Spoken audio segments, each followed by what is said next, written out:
All right, let's talk about some breaking news that we had overnight, a little bit closer to home. GR Central Iron and Steel is back open this morning. If you remember, we told you about this breaking news last night on 13 on Your Side at 11. It was a major fire last night. 40 firefighters were on scene battling this fire in frigid conditions. Now, if you've ever been near a fire scene, or maybe you've seen them use those water hoses, that water freezes on contact when it hits the ground when you have the temperatures as cold as they were. Now, we spoke with the fire marshal on scene after those flames were knocked down. This is what he had to say. So the crews arrived, they found a lot of big column black smoke, a lot of fire. They made a very good aggressive attack. They beat it back pretty good. In fact, after about the first 20 minutes, we thought we had a knockdown. Unfortunately, that fire had advanced up into the attic space, as you may have seen. Got up in the roof, and that's why we had to use the ladders to really bring the water that we needed to this fire.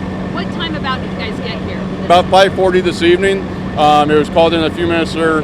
Before that, there was an employee that was working in this area, looked over, saw the smoke, got alerted to it, went to investigate, was going to try and put it out, but it was just too much for him. So he did the right thing, called 911. Were there any other people? Was he in the building? Were there other people inside that you know of? No, he was out here working in the yard. Okay, so no one inside the building? No, nobody was inside the building. Nobody's been injured or anything like that we're aware of. So we're thankful for that. Yeah, and what is this business? Did you know anything? What are they doing inside? What kind of happens here? So Central Iron and Steel, they deal to wholesale retail with metal, and so a lot of fabricators come here. They're a pretty big business. They've been in operation for a very long time, very much part of the community here, and it's very unfortunate that we're experiencing this loss with them tonight.